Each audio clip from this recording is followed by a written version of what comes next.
échecs, on prend et on échange constamment des pièces au cours d'une partie. Mais comment savoir si ces échanges sont intéressants ou pas? Il est évident que la dame est la pièce la plus forte du jeu. Mais qu'en est-il des autres pièces? Nous avons un barème de valeur numérique des pièces qui va nous permettre de facilement évaluer les échanges. Regardons-le ensemble. Chaque pion vaut 1 point. Le cavalier vaut 3 points et le fou vaut 3 points aussi.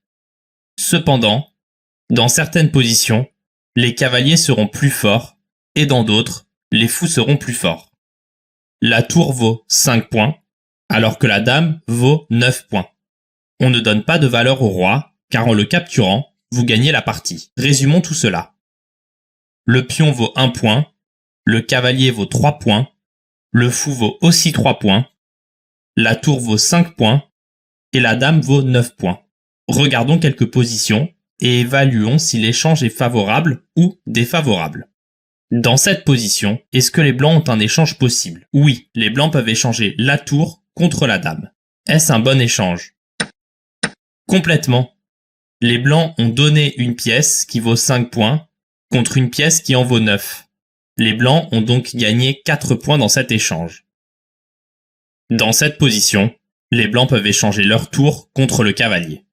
Est-ce un bon échange? Les blancs donnent une pièce qui vaut 5 points contre une pièce qui n'en vaut que 3. Ce n'est pas un très bon échange. Les blancs ont perdu 2 points dans l'affaire. Jetons un œil à une dernière position. Dans cette position, les blancs peuvent jouer tour prend D8, échangeant une tour contre une tour. Est-ce un bon échange? Un échange de même valeur n'est pas mauvais.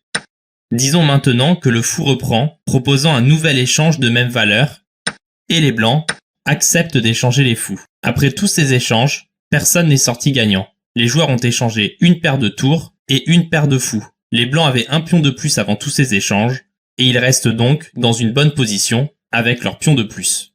Était-il possible de faire mieux dans la position de départ? Regardons à nouveau.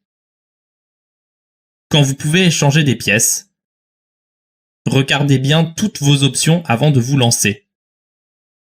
Ici, votre fou en H4 peut prendre la tour en D8. Les blancs échangent un fou qui vaut 3 points contre une tour qui en vaut 5. Rappelez-vous qu'il est souvent meilleur de commencer les échanges avec votre pièce la plus faible. Disons que les noirs reprennent de la tour.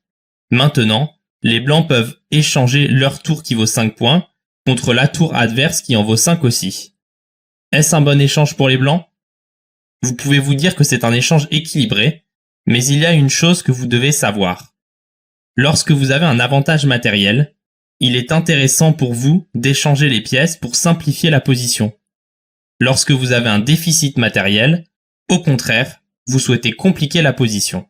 Ici, comme les blancs ont un avantage matériel, c'est intéressant d'échanger les pièces. Ils se retrouvent dans une finale avec une tour contre un fou et un pion de plus.